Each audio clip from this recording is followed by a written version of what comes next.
King of the Hill, brought to you by West Coast Men's Health. Successfully treating men for ED and chronic pain. Ooh, green onions. Visit westcoastmenshealth.com. Visit westcoastmenshealth.com. We love them. Maybe they could treat Clay for sea legs. You know what I always think about when I hear this song? Grabbing the gloves like the guys in Sandlot, and they're all waltzing and stuff. Like, it's the best part, right? It's a great song. It's a great song. By the way, I also went down the rabbit hole, and I'm a man enough to admit this. Found the Field of Dreams moment on YouTube, and yeah, I cried. Hey, Dad, can we have a catch? I cry over Hall of Fame speeches. You cry over moments on Field of Dreams. I know. Field of Dreams. Kind of suckers. Kind of suckers. Yeah. All right. Is this heaven? King of the Hill. This week, we had Joe Lacob in studio. We've talked a lot about Jay York. Yeah. I'm listing my top 7 owners of all time. Owners? My top 7 sports owners of all Give time. it to me. Just North American sports. And no owner from hockey made it. So all you hockey snobs, I love hockey, but didn't make the list. Number 7.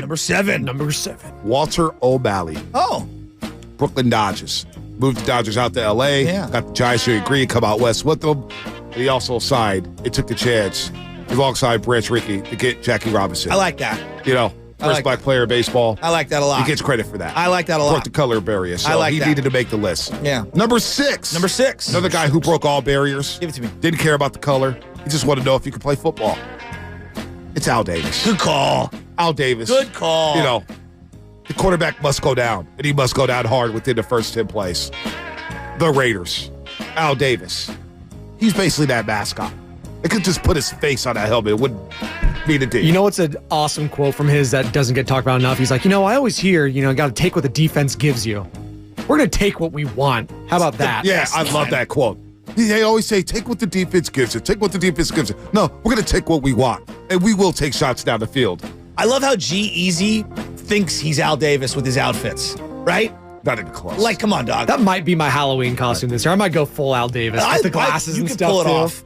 That or Chris from Sopranos with the open, vest. With the schnoz, too. You gotta do the full silver jumpsuit, too, if you're gonna do Al Davis. Yeah, dude. Al Davis, he was great. All right, this may be a little biased, but it's my list, not yours. Yeah, it's yours. Number 5. 5. Joe Lacob. He took this moribund franchise. My 7 all time. He took this moribund franchise that was dead, had no hope. We had to pick another team in the postseason. That's how bad the Warriors were for 14 years. And all they done is hang 4 banners. I may be a little biased, but Joe Lacob wants to win. That's what I look for in owners. There's a theme to my list. Walter O'Malley wanted to win. Al Davis wanted to win. Joe Lacob wants to win. And number 4, Dr. Jerry Buss. Dr. Jerry Buss. He wanted to win. I like it. 16 finals appearances in 33 years, and we know about the partying. Listen, you guys, we always joke about being owners. Yeah, he didn't have weak legs. Dude, no, he didn't. Everlasting. Blue Chew also helped. But you know what? What leg are we talking about? I could get a little Jerry. I could be a little Dr. Jerry Buss, a little Joe Lacob, a little Al Davis, and a little George Steinbrenner, who's number 3. I love George Steinbrenner. How can you not like the boss? I said, Shasta, this is how sick I am. He was suspended from baseball. Suspended from baseball for 2 years. Yes. Did not care.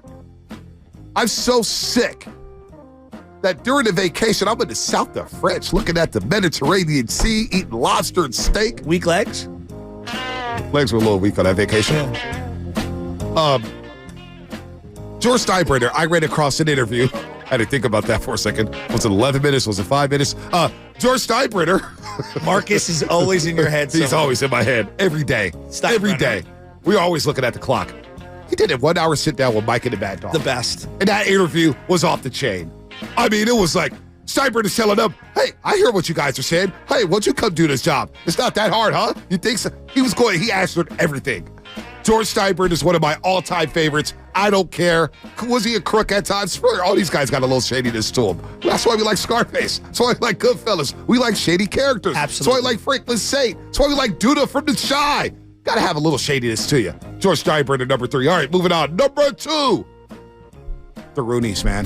The Rooneys. The Rooneys in Pittsburgh. It's a good call. Stability. Yeah. The way they do business. Class. First class. I think Pittsburgh Steelers, I think of their fan base, all class.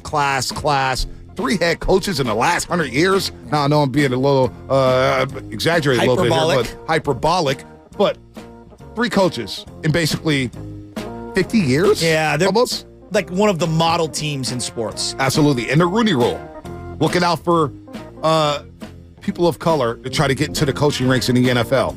I like that a lot. The Roonies are their class. And they always they're treat number their 2. alumni with great respect. Yep. Yeah, that's a good call. All right, who's number 1? Number 1 is not Jerry Jones.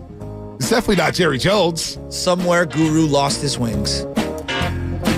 How can it not be Eddie D? It's my list, not yours. Eddie DeBartolo. Eddie freaking DeBartolo. He set the tone in the Bay Area. The motto that I go by is because of Eddie D. What did he say?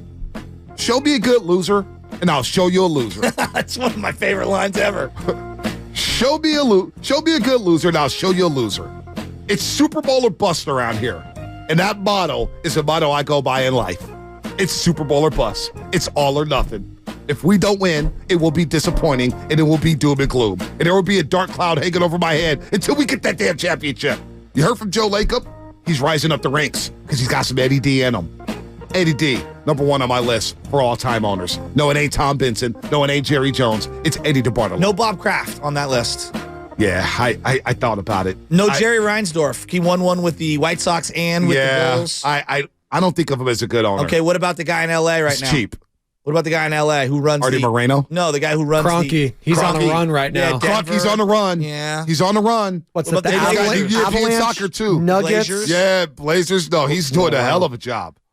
He's doing a hell of a job. There's a lot of owners who are going to look at this list and say, this guy knows nothing.